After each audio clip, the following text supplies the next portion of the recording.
All right, so welcome everyone. We are going to chat about Drupal CMS, the update for late 2025. Exactly. Okay, so let me just start off by saying who I am, because I'm gonna intermix this with up-to-date information from the initiative leads and from other people, but also I'm going to give some of my editorial, and here's why I'm going to do that. So first of all, who am I? My name is André Angelantoni, and I'm a senior Drupal architect and developer. Do you want me to look or no look? No, that's fine. Okay. Like to be natural. Okay, be natural. I started working with, I guess it was Drupal 4.6, and I've been helping organize BADCamp and SFDUG, San Francisco Drupal Users Group, since almost the beginning. I've given dozens of presentations over the years and participated in many of the where should Drupal go conversations. So that's informing, I think, what we're doing now, is all those conversations over the years. I've worked on some of the highest visibility Drupal enterprise sites. Currently I'm focusing on the intersection of Drupal and automated testing with Automated Testing Kit. And I have another presentation on that as well, and a booth.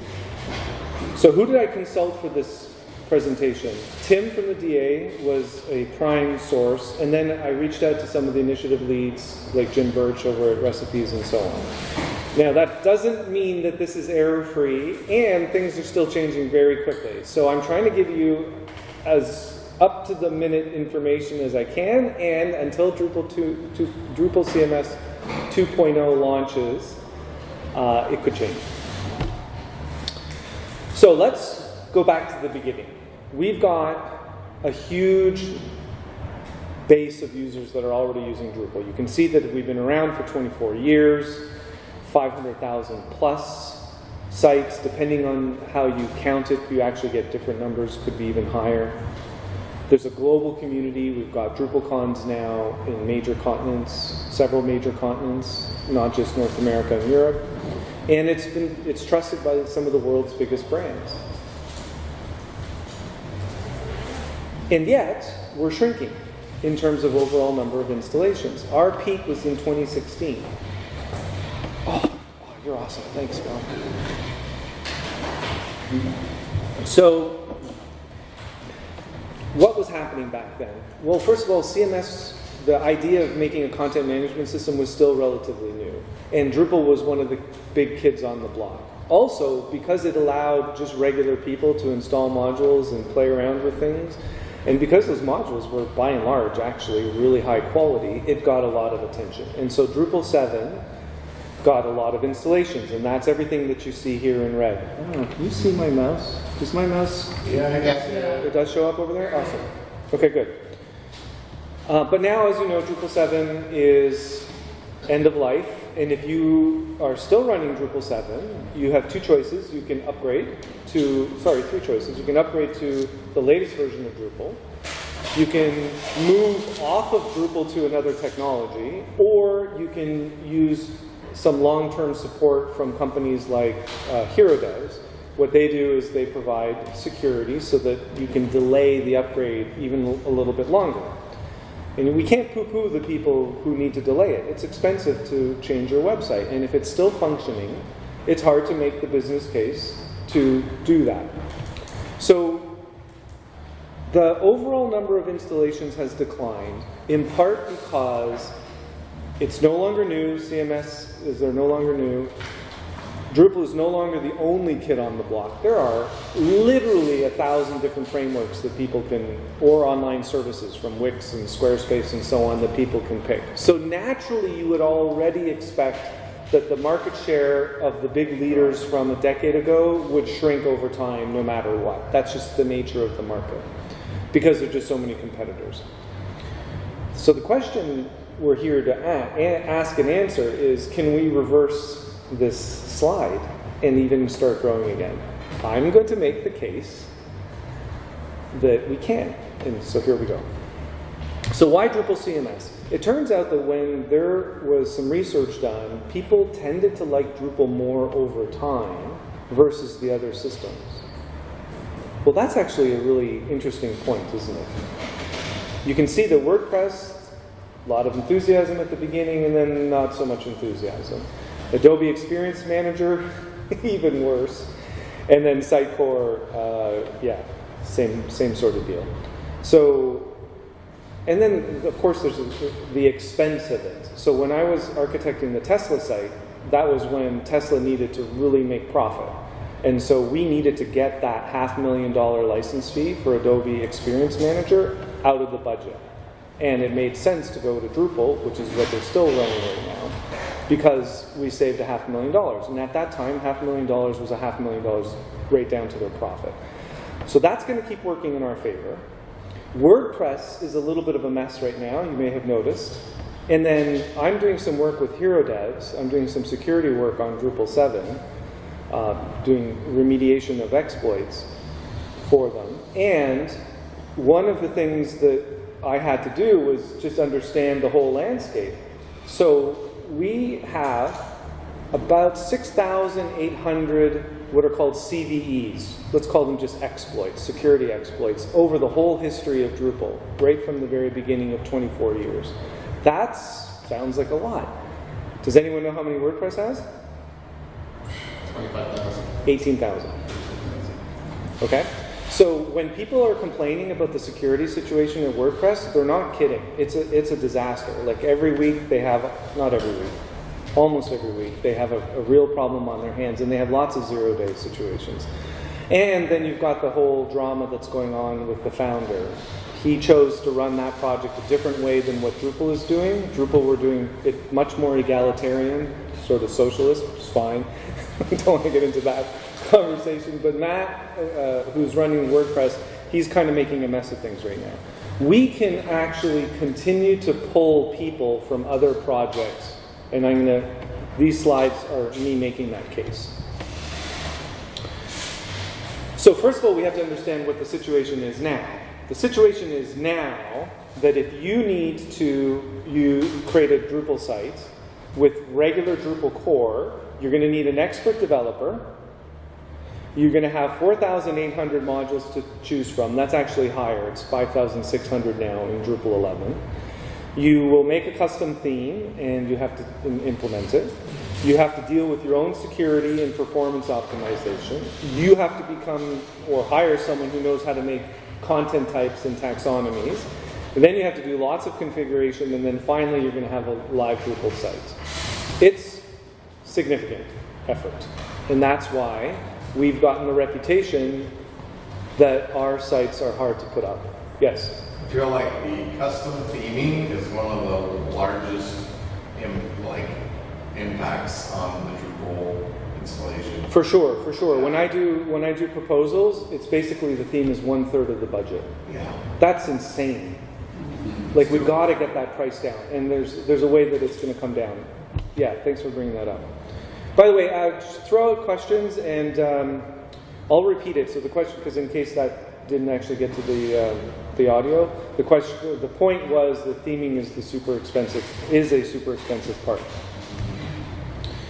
Okay, so Apple there's an app for that, and we've tongue-in-cheek said there's a module for that. Yes, that's true, but let's say that you want to make your own Drupal site. Look at all the steps you have to go through. You have to install maybe 20, 30, 50, even 100 extensions. Now, I'm going to reserve how many modules I've seen on a site, but I want to hear from people here who has worked on sites with more than 50 modules. Okay, we're seeing almost all of you. Okay, now I'm going to go to 100. 1, 2, 3, 4. Oh, still almost the same amount. Okay, just a few less. Okay, 150. Oh, I know which one you're talking about. 200. Okay, I'm putting my hand up, by the way. 300. Okay, now you're beating me. How much is yours?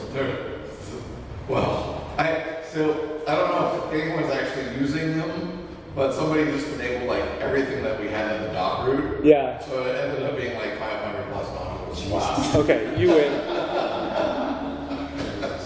I'm going to buy you a beer tonight at our free party. Somebody just enabled everything, but yeah. So, okay, but you can actually get that that's actually a problem. Yeah. And you can't underestimate how much of a problem it is, because often when you want to pick a module, there are multiple choices that you have.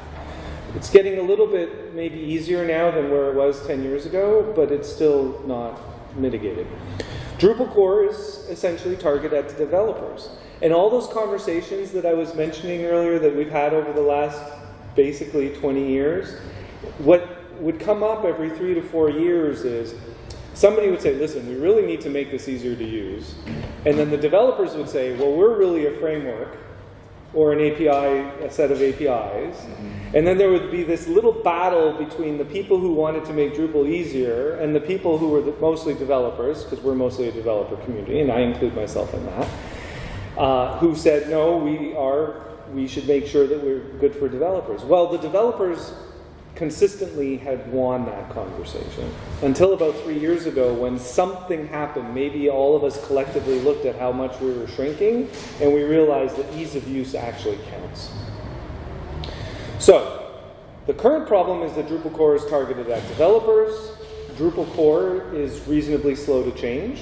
Makes sense. We need really solid things in Drupal core. And you need significant experience to pick and configure extensions. And you have to pick among 5,600 modules. I looked that up yesterday. Okay, so what if there was something in the middle? Something that wasn't as bad as what I just described, but could actually provide easy setup, curated modules, and smart defaults and best practices. In other words, the best bits of Drupal, and that's Drupal CMS. So Drupal CMS has a totally different market face. It isn't necessarily for the developers. And it's not that developers can't use it, but the persona that was targeted for Drupal CMS is now actually more for marketers, web designers, and content creators. So we're technically going straight after the same people who would go and buy a Wix site or a Squarespace site. Like, they're straight in our crosshairs. Because believe it or not, even big companies are using those tools. When they just want a little microsite, and it's, I don't know, $30 a month, but easy to do it themselves, they go to those tools. So, quote, our goal is for Drupal CMS to be the gold standard for no-code website building. We've already released Drupal CMS 1.0, and we're going to see what some of the features are that make it that way. So, Drupal CMS introduces an intuitive, marketer-friendly interface built on Drupal's robust foundation. Great. It's packed with features. Okay, great. And it's essentially Drupal made easy. That's the idea. So you can see Drupal core on the left for advanced users and developers. That's always a possibility because, of course, Drupal CMS is in fact built on Drupal. And then you layer on top of all the things that we're about to talk about next onto core, and you get Drupal CMS. So this was the roadmap, and we are on track for version 2.0 to be released. I want to say October 1, but it could also be November 1. And the big thing about Drupal CMS 2.0 was going to be, or is going to be, the addition of Experience Builder, our new page layout system. So first of all, but why isn't Experience Builder on the map? Well, it looked like there was a trademark issue, so the team had to scramble. It's now called Drupal Canvas. Oh. So that's why you don't see Experience Builder on the map, but it's still going in. Also, one of the aspirational goals was, instead of the cadence that we do for Drupal core, which is 2 releases a year, the goal for Drupal CMS is 4 releases a year. So every 3 months you get some new features. Hasn't happened yet because we're still sorting some things out, but I think it can happen. It's not happening yet. So let's talk about some of the features. Well, one of the basic features that someone who isn't technical is going to need is a way to automate their updates. And a lot of people do that already, or WordPress does that already. Our phones do that already. Our operating systems on our desktops do that already. Joomla does that already. What's that? Joomla does that already. Joomla, do they update core? Yep. Okay, so there you go. So the bottom line is, if complex operating systems can do it, why can't we? still, it's not easy to update a running system. So, automated update has some features now and is going to have some additional features as we go on. Yes? How are we going to deal with the security issue of needing to write to the file system? Going to cover that. Excellent question. So the question was, how are we going to handle the security issue of the underlying file system? Okay, great. Coming right up. So currently, you can use the automated update module if you're using Drupal core as a contrib module, but it is included in Drupal CMS right out the box. But it has some core limitations. It's core patch level and security patches only right now. So there is an API for contrib, but it's going to take a little while for the contrib ecosystem to learn how to use this. Totally makes sense. And right now there's no support for minor or major version upgrades, no support for multi-sites, no downgrades, or development snapshots. Yeah, you look at that list and you're like, oh boy. But believe me, there's a lot of work that already went in just to even do what's there, because there's a lot of preparatory work when you're running when you're trying to update an existing system. So all that's been mostly done, and the remaining features are going to come over time. I know, I'm looking at your face. I wish we had this now too. And you can, with an experimental system, update your themes and some of the modules. But it's not recommended for production. I'm going to come back to your question in just a second. So another big feature is recipes. So I think that it was Dries who mentioned that he talked to Matt over at WordPress, and he described the idea of recipes, the concept of recipes, which, by the way, are awesome. If you haven't tried them, do it. I've used them for automated testing kit, and they're really great if you want to make a demo. So we'll go into the details for a bit. But WordPress doesn't have something like that. And recipes are a new way to do distributions. Distributions, by the way, I don't know if you've ever looked, but there are actually thousands of distributions available on the Drupal.org website. So it was a successful feature, don't get me wrong. One of the issues, though, with distributions is whoever put out the distribution, they had a task on their hands to keep it up to date. Because upgrading the distribution meant upgrading sites that were already in production. And it actually turned out to be a lot of work to do that. Recipes doesn't look at it that way. Recipes, it's not like you're going to consistently keep up your website. A recipe is you apply the recipe, you add the functionality to your website, and you're done. Now it's all in your hands. So you can see that there's some pluses and some minuses to that. You can get that if you're running on a distribution and there's some company or organization that's doing all the work of making sure all the modules upgrade properly, well, that's actually kind of useful. So recipes doesn't have that. But the value is that it was turning out to be too much work for the people maintaining the distributions. It was just insane. Okay, so you can, yes? So, if you don't mind me asking, one good thing about recipes is that it is fixed to one version for each module in the recipe. Because as versions change over time, sometimes different versions of different modules don't work together. And you could argue that it's actually the benefit of recipes, that they're fixed. Right, so his point is that it's actually a benefit to do the recipes. True. It really is half dozen of one of six of the other, though. It really seems that sometimes you're going to have half your modules where you hoped that there's someone managing your upgrade process, and the other half you're like, don't touch that module. I need that module exactly the way I set it up. Yes, so anyway, now we're going to have two ways of moving forward. We're going to have distributions and recipes. But I agree, there are some benefits, huge benefits to recipes. And one of them is that you can add one recipe at a time. So, recipes can call other recipes, which is fantastic. They can import entities. So you can export, let's say, a dummy record that you need for a demo. That gets written to the file system. And during the process of applying the recipe, it will import that data, and you're ready to go, which is actually really critical if you're going to do a demo. They can even ask for input now. So give me the API key so that you can connect to OpenAPI or whatever. And that's critical as well. So the core of Drupal CMS ships with, I think it's fair to say, maybe a dozen different recipes, things like for media. And so when a template, which we're about to talk about, installs on Drupal CMS, it will call recipes that are already in the core file system, and it will apply those recipes, giving you those extra features.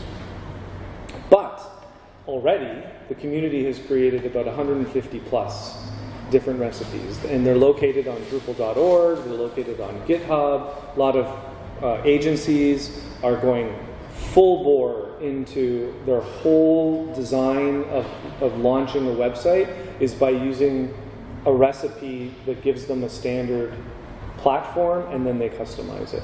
And so those ones are going to be in private repos. You're not going to have access to those. Yes? Good question for you.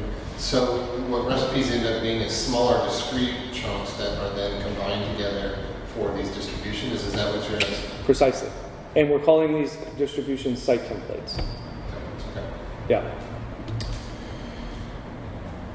Okay, so actually I already explained the idea that a distribution doesn't stay current. We're not going to worry about that with recipes. It's a different philosophy.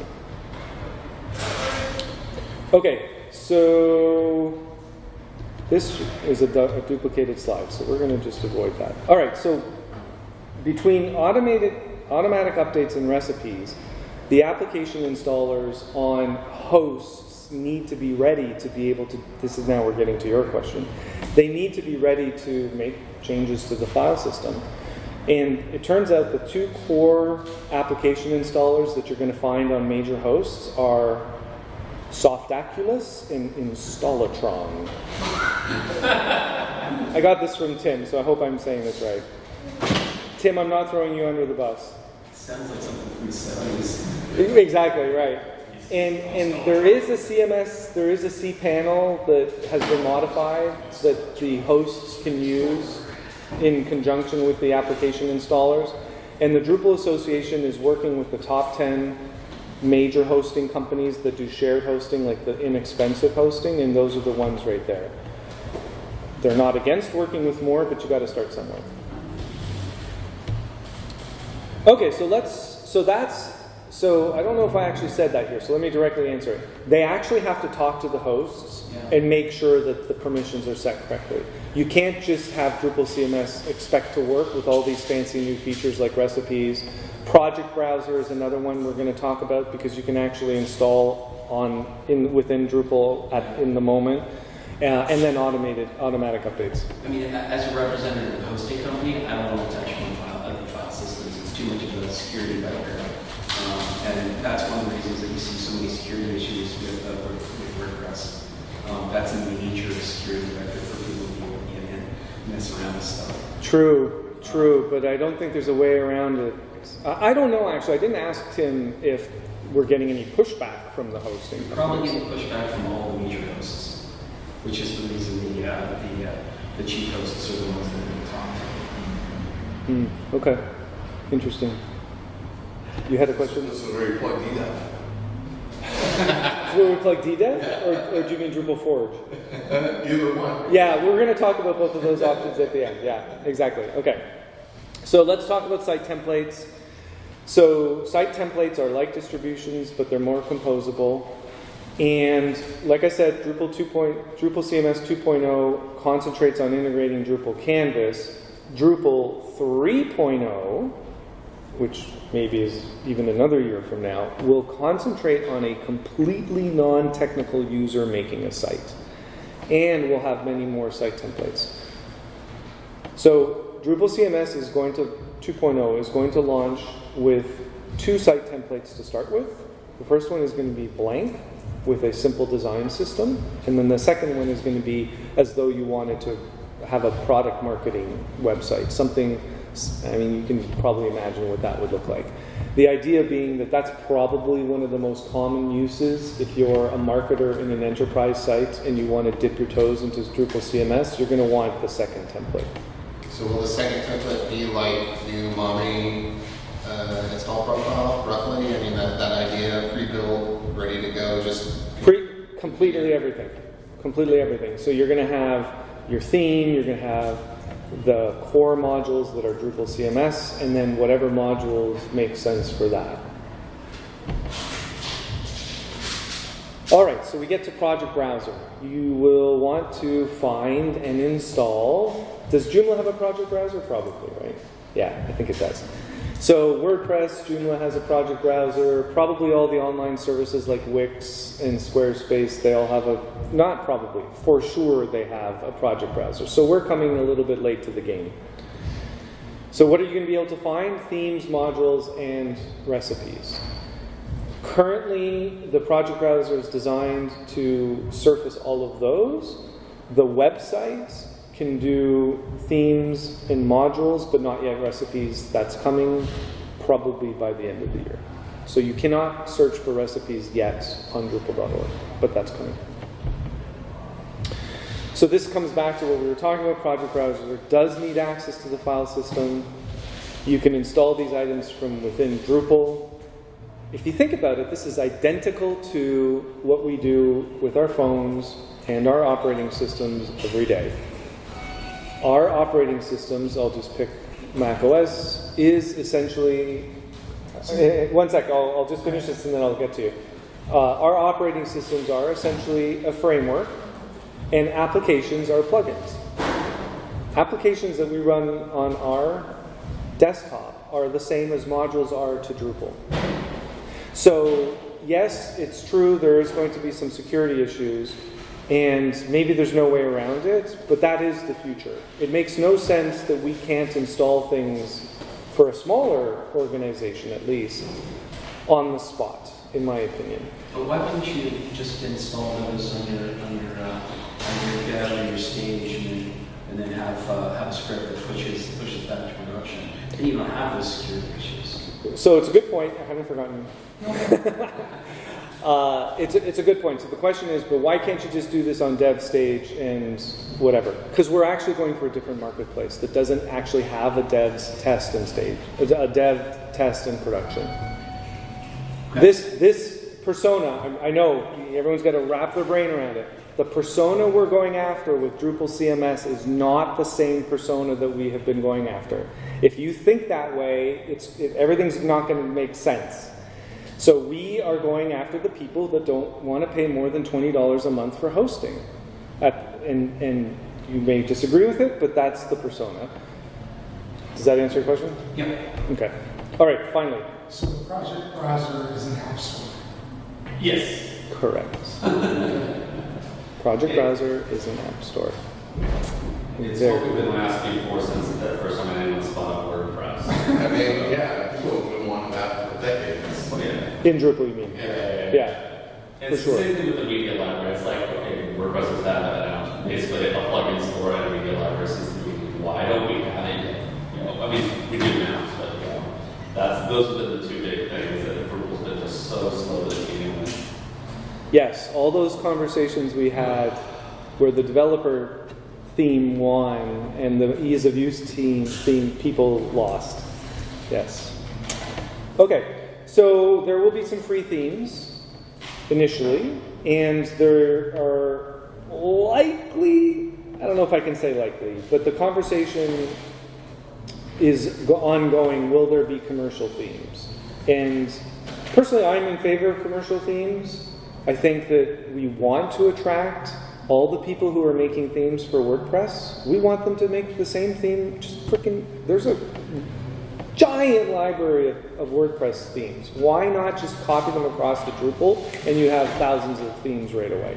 So I'm game for it.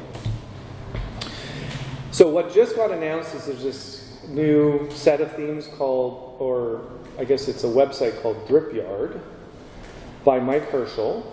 He's the main maintainer of Olivero, and you can, in 7 days, maybe 6 by now, you can go to that URL and you'll be there for their announcement of all these great new themes that are accessibility, they're WCAG compliant, they're apparently gorgeous. Dries claims they're gorgeous. He posted on LinkedIn saying they're gorgeous. I don't doubt that.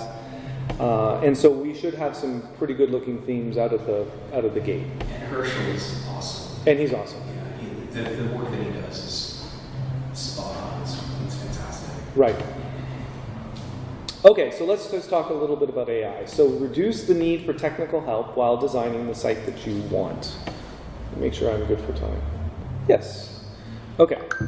So that's kind of what it is like right now in the world, interacting with our technology. It kind of sucks. If you have a parent who's ever dealt with that stupid thing that I'm showing everyone right now, you know that like we're failing miserably. Now Apple has the little 4-button thing, so they make it a little better. But then try spelling out the name of the show that you want with the Apple system, and it's just as frustrating the other way. So no one's really figured out how to get this done. Well, maybe it's going to be AI and voice control, and this is not my original thinking. You can find a video from Steve Jobs 10 years ago saying that the next step for interfaces to our technology is going to be voice. And that he may have even said it when he introduced Siri way back when. Now, Siri is still a disappointment, but we will be talking to all of our devices in a way that actually works and makes sense. I think it's happening. Within 10 years, I don't think you're going to ever see that kind of remote control anymore. I mean, now what they have is a microphone on the remote control where you can talk into it. So speaking/typing to our devices is the next frontier for device interaction, and it has actually started. So if you think about it, even if you're a developer, I can go into a tool like Windsurf or a dozen different variations, and I can interact using so-called vibe coding, and I can tell it, I want you to run this new code that you just made for me, and it will run it, and it says, I detected that there's a problem, and then would you like me to fix it? And I'll say, yes, I would like you to fix it, thank you very much. And it goes off and it fixes it. And over time, we together get the code working. So it's already happening on the level of typing, and I type faster than I speak, so that is going to continue to be the right thing for us. But with the combination of AI and voice input, or typing input, we will be able to make our websites by telling the AI what to do. Who here has not seen the Dries note from the last DrupalCon? Anyone? Okay. So as of today, that is still the best demo to watch AI in action. And it's pretty impressive. However, if you can wait a little bit, in Vienna, everyone is organizing to do the next demo. And I asked the team, could I get a demo for this talk? And they say, we can't, we're not ready yet. We're organizing for Vienna. So I don't have a demo for you, but it's going to be even more impressive. And you're going to see this new interface of how we design sites. Is it going to take over from developers? No way. Because there are always going to be some certain things that we just know how to do and little switches we need to flip that is going to make sense for the developers to just have a UI and do it. But for the marketer persona who wants to easily set up a site, this is awesome. And remember, it's 3.0 that is the target for a completely hands-off experience, not 2.0. There's a lot of work that has to get done still.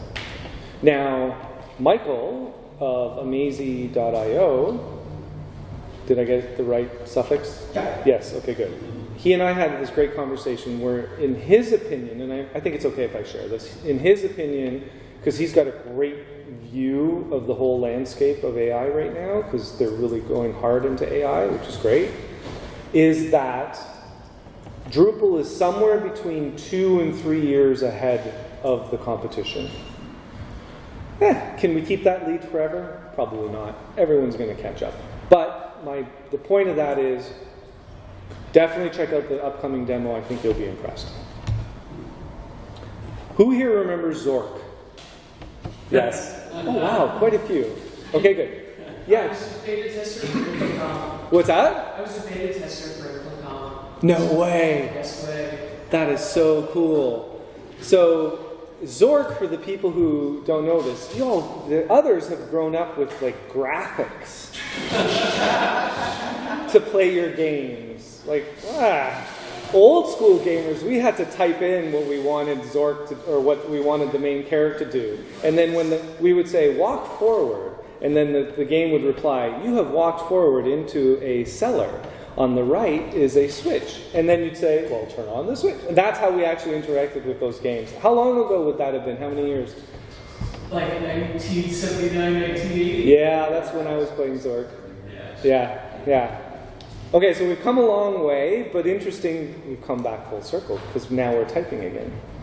But the engine behind it is way more powerful than it's ever been. Okay, so let's talk about Drupal Canvas. It is a modern page layout tool for Drupal. I wrote a series of articles, I think there were four of them, for the Drop Times. This would have been about 2 years ago, where I did an exhaustive look at all the page building tools and modules. You would be astonished how many were. 3 dozen. Easily 3 dozen. Okay? So we have, as a community, we have been working our butts off to solve this problem, but we never actually had a community put all its effort into what is the solution. And none of the other solutions bubbled up to the point where we would say, well, let's move that into core. Right? Our typical way of doing things is if a module gets a lot of usage and it's well maintained and it's high quality and it's secure, then it goes into core. Some examples, the views module, remember when that went into core, and so on. But that never happened for the page layout tool. Well, finally we're putting all our wood behind one arrow, and that's called Drupal Canvas. So it's a huge step forward. I think we can say from the demos that I've seen that it's at least top in class. I don't know yet if we can say best in class. It actually might be time for me to write a follow-up to do that comparison. Because in that series of articles, what I did is I looked at the fundamental structure of pages and how that was stored in the database. Everything from entities, paragraphs, layout builder is in there, all of that. And there are trade-offs depending on how you store things. And traditionally, one of our big benefits has been how structured our data is. You don't just typically with Drupal, you don't just take a Word document and paste it in and you're done. So the question has always been, how do we keep the value of... I thought I had a point on that. But I don't. I'll say it now. How do we keep the value of the structured data and still make it easy for people to use? Turns out that's not easy. But that's what Drupal Canvas is actually attacking. So what are some of the other values? Not just that one. You've got, it works out of the box with single directory components, which, by the way, is how the rest of the industry has been working for the last 10 years already. So we're catching up on that. JavaScript components are first class. That's going to mean React and whatever other library you might want to use as your front end. And AI can create pages. You could argue that our APIs are good but not excellent, but they are actually good enough that we are able to teach the AI agents how to perform operations for us, and most of the time the API can do what the AI agent wants it to do. You may actually have some great insight into that. Yeah, so Promet Source actually has done some incredible work around this, and you can do a demo on their website for three different experiences. One which is called, they're all called Profus, but there's one for education, there's one for government, and then they've got this sort of general one. And it's pretty cool. Like you can take, for example, the agenda for a meeting or for an event like this, throw it into the chatbot, and about 90 seconds later, sometimes less, it will take in all of that content and turn it into a landing page for you, which is properly semantically set up within the template that they've set up for that content. And you can sit in the chatbot and say, actually, I would like such and such to be over on the right-hand side instead of the left-hand side, and they can take this image, put it into the chat, light it up, and it's pretty astonishing what they're doing right now. Agreed. I'm not going to go into too much detail because this is meant to be you have an actual AI demo or talk, right? I'm doing an AI talk. So. Okay, great. So go to his talk, because what we're now concentrating on are all these agents.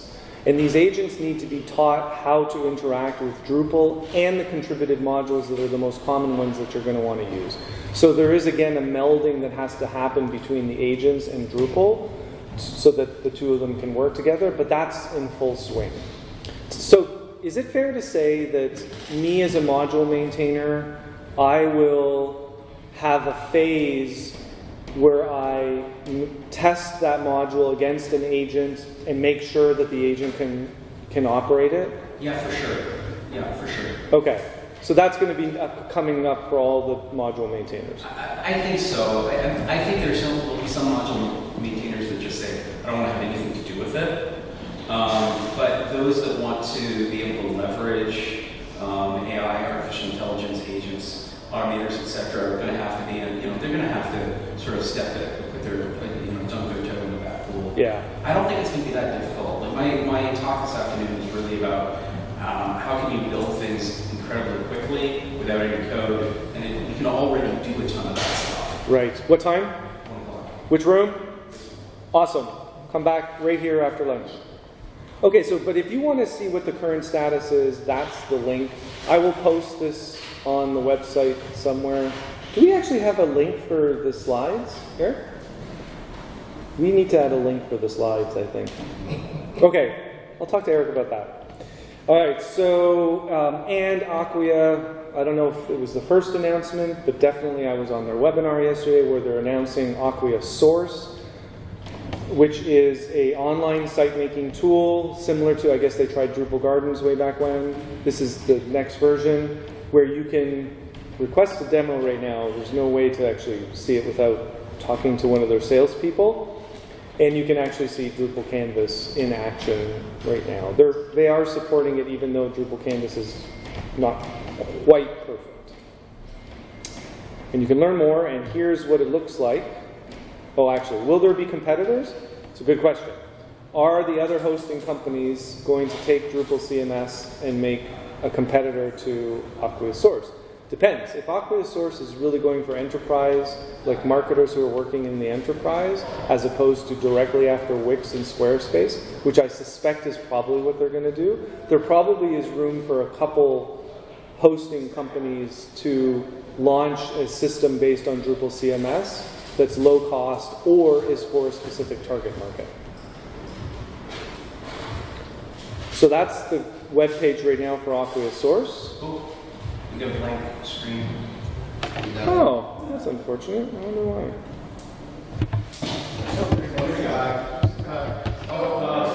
Just hold the plug and just keep wiggling it. Wait, is it this side? Yeah, it's rebooting. The TV is rebooting. Because mine is not rebooting. Can you see it reboot? Oh, there's something back up now. I'm not even seeing the power light. There's a loose cable. So there's a loose cable here somewhere, folks. Let's fix this.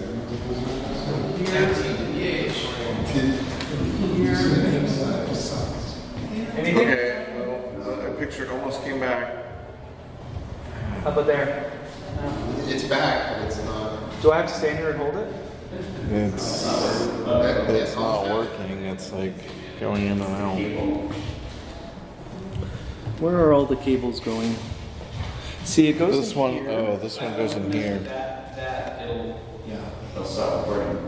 Which one's the input to the TV? This one here. That one. It's Maybe it's the recording. it's. What did I just do that turned it on? It was just you're just shifting things. I think it's just gone bad. Wave your hand over it. Like magic. There. Okay. I need to be able to talk to the computer to advance the slide. Next slide. That didn't work. All right. Oh, man. Are you serious? Maybe skip the website and just go back to the Skip the website? You think it's the website that's the We're just problem? gonna have to try to deal with all the slides. Yeah, we're gonna just do this.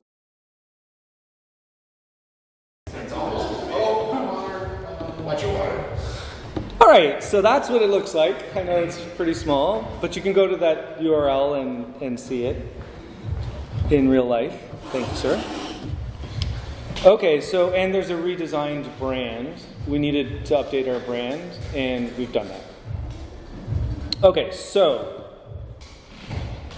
do you want a case study? There's a case study called Defend Public Health at that URL. And here are the links for you to try all the things. So you can either, I was going to say take a picture of the TV, or I can send this to you, hit me up after. But We'll post on the website. okay, yeah, we got to post it on the website. Hey, quick. Really? Awesome. Okay. Delete your computer gone. All right. So there is a trial app, which is an app that you download on your Linux, Mac, or Windows system, and it's completely self-contained. Click the buttons, and you'll be able to see Drupal CMS in action. You can, if you're a developer, install using DDEV. You can go to Drupal Forge, which is even easier, because if you go to drupalforge.org and click on Drupal CMS, it'll launch within seconds. And you get, I think, 6 hours from Drupal Forge. You can go on to Drupal.org and do the same thing, and I think you get 4 hours there. And then Drupal Canvas, there's going to be a better way of doing it, but for the next 2 months, that might be the best way, is to go to that URL. You can also go to amazing.ai/DrupalAI, And there's another demo there? 6 demos there. Sweet. Okay, awesome. Can you repeat that? amazing.ai/Drupal-AI. Okay, great. Thank you, sir. All right, now, the desktop app will replace the online option by the end of the year. And eventually, these two services would like to be able to give people the option, oh, you've started to make your website? Because remember, with AI, you're going to be able to create a pretty functional website pretty quickly. So the idea is to be able to click a button and it goes to one of the hosting companies right away. So that's the vision, and we don't know whether that's going to happen in this year, but that's the vision. Okay, so we go full circle. Can we stop the slide in installations and even grow it? Here's my summary slide. Tell me how I've done. Okay, I'm going to try turning this back because this is really annoying. So far, so good. All right. Okay, so I say yes. The product is shifting towards ease of use. And this cannot be emphasized enough. And with the new persona that we're going after, we introduce Drupal to a brand new target market. And why is that important? I'll get to that in a second. We're slightly ahead with AI. I don't think we can rest on our laurels. We're doing well, and there's more work to be done. We're going to soon have a library of great-looking templates, and that's going to be both themes and these new site templates. So here's what we can start to say to the marketplace. A website built on Drupal CMS has the headroom, which is the flexibility, the connectivity, the capability of all those modules, that tools such as Wix, Squarespace, and others don't. Some people are looking for an alternative to WordPress. We talked about that. WordPress does not have recipes. That's going to be huge. This whole new idea of composing your website with recipes is going to be huge. And we can finally say to the market, Drupal is ease of use plus headroom to grow. Unlike Squarespace, start with Drupal CMS and just keep going as your business or organization grows. No need to change tools. Because that's what happens right now with businesses. Eventually, you have a great looking website on Squarespace, but you want to do that one thing that's actually pretty critical for your business, and you have to leave Squarespace because you have no flexibility. We're done. The slides.